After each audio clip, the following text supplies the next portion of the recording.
Hi friends, welcome to Sakthi's kitchen. எல்லாரும் நல்லா இருக்கீங்களா? இந்த சம்மரில் நமக்கு உடம்புக்கு குளிர்ச்சி தரக்கூடிய லெசி அதுதான் இன்றைக்கி நம்ம செய்ய போகிறோம். லெசி செய்கிறது வந்து ரொம்ப ஈஸி. பட் நம்ம வந்து இந்த தயிர் ப்ரிப்ரேஷன் தாங்க இம்பார்ட்டன்ட்.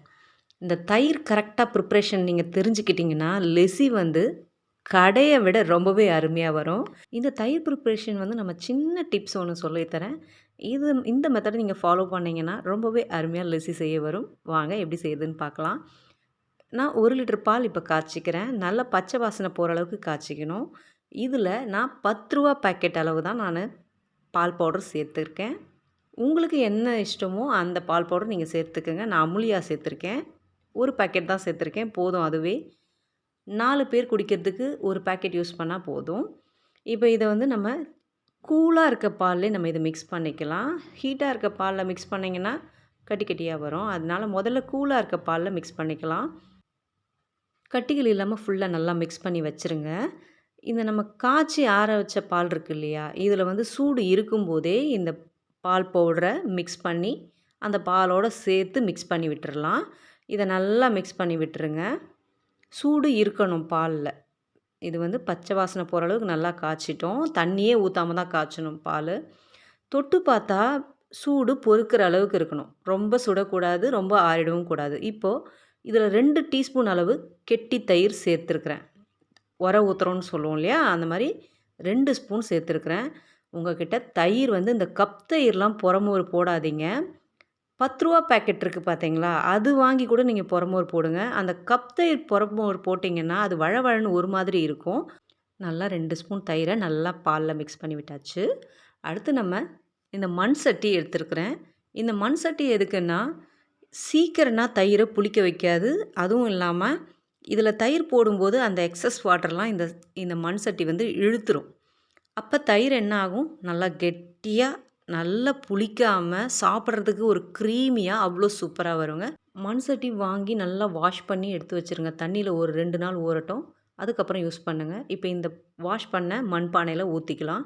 இதோட ரேட் 40 ருபீஸுங்க. நான் வந்து இங்கே தாம்பரத்தில் தான் வாங்கினேன். ரொம்பவே நல்லாயிருக்கும்.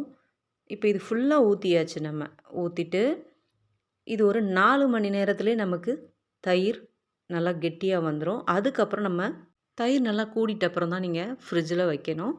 ஃப்ரிட்ஜில் ஒரு 1 ஹவர் இருந்தால் போதும். 1 ஹவர் பொறுத்து நம்ம பார்க்கலாம். இப்போ ஃப்ரிட்ஜில் வச்சு 1 ஹவர் ஆயிடுச்சு. பாருங்கள் எவ்வளோ அருமையாக க்ரீமியாக கெட்டியாக வந்திருக்கு பாருங்கள். நான் நல்லா தயிர் கூடிட்ட அப்புறம் தான் ஃப்ரிட்ஜில் எடுத்து வச்சேன். அதே மாதிரி நீங்களும் அதே மாதிரி செய்யுங்க. பாருங்கள், இப்போ ஸ்பூனில் எடுக்கிறேன், எப்படி வருது பாருங்கள். அதாவது வழவழன்னு இருக்கக்கூடாது, அப்படியே கேக் மாதிரி உடையணும். இது தாங்க அருமையான ஒரு லெசி போடுறதுக்கு சூப்பரான கன்சிஸ்டன்சி. ஒரு ஹோட்டலில் போனீங்கன்னா தயிர் சாப்பிட்டிங்கன்னா அவ்வளோ டேஸ்ட்டாக இருக்குது இல்லையா. இந்த மெத்தட் தாங்க அவங்க ஃபாலோ பண்ணுவாங்க. லெசிஸ் ரெடி பண்ணுறதும் இப்படி தான் ஃபாலோ பண்ணுவாங்க. நீங்கள் இந்த மெத்தட் தெரிஞ்சுக்கிட்டிங்கன்னா உங்கள் வீட்டிலே நீங்கள் ஒரு 100 ருபீஸில் ஒரு ஃபேமிலியை நம்ம லெசி சாப்பிடலாம். வாங்க, இப்போ அருமையாக சூப்பராக ரெடி ஆகிடுச்சு பாருங்கள். தயிர் பார்க்க எப்படி இருக்குது பாருங்கள். நீங்கள் பார்த்துட்டு எனக்கு கமெண்ட் போடுங்க எப்படி இருக்குன்னு. அப்படியே பாருங்கள் எப்படி இருக்குன்னு. வாயில் அப்படியே எடுத்து இப்போ சாப்பிட்றலாங்க, அப்படி இருக்கும். இப்போ இதை நம்ம மிக்ஸி ஜாரில் எல்லாத்தையும் எடுத்து போட்டுக்கலாம்.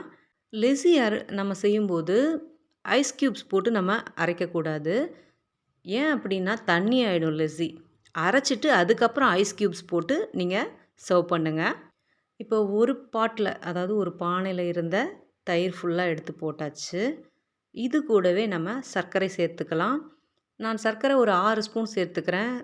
கம்மியாக இருந்தால் போதும். ஏன்னா அந்த பால் பவுடர் இந்த பால்லே நமக்கு வந்து திக்காக இருக்கும். உங்களுக்கு எவ்வளோ சுகர் தேவையோ அந்தளவுக்கு யூஸ் பண்ணிக்கங்க. இதை நல்லா, அதாவது பல்ஸ் மோடில் தான் நம்ம இது வந்து மிக்சியில் அரைக்கணும். அப்போ தான் நல்லாயிருக்கும் லெசி. நான் பல்ஸ் மோடில் ஒரு 4 to 5 டைம்ஸ் தான் அடித்தேன். அருமையாக திக்காக சூப்பராக வந்துருச்சுங்க. உங்களுக்கு விருப்பமாக இருந்தால் இது கூட ரோஸ் மில்க் இல்லைனா வெனிலா எசன்ஸ் சேர்த்து கூட நீங்கள் அரைச்சிக்கலாம். நான் ப்ளைனாகவே சாப்பிடுவோம், அதனால் எங்களுக்கு இப்படி இருந்தால் போதும். எவ்வளோ அருமையாக இருக்குது பாருங்களேன். க்ரீமியாக அவ்வளோ சூப்பராக இருக்குங்க. இனி லெசி குடிக்க நம்ம கடைக்கு போகணுமா என்ன? கடையில் போயிட்டு நம்ம அந்த செலவு பண்ணுறத விட அந்த காசுக்கு நீங்கள் வீட்டில் வாங்கி வச்சிங்கன்னா 2-3 நாளைக்கு நீங்கள் லெஸ்ஸி செஞ்சு சாப்பிடலாம். இந்த வீடியோ உங்களுக்கு யூஸ்ஃபுல்லாக இருந்தால் லைக் பண்ணுங்கள், ஷேர் பண்ணுங்கள், சப்ஸ்கிரைப் பண்ணுங்கள். Thank you so much.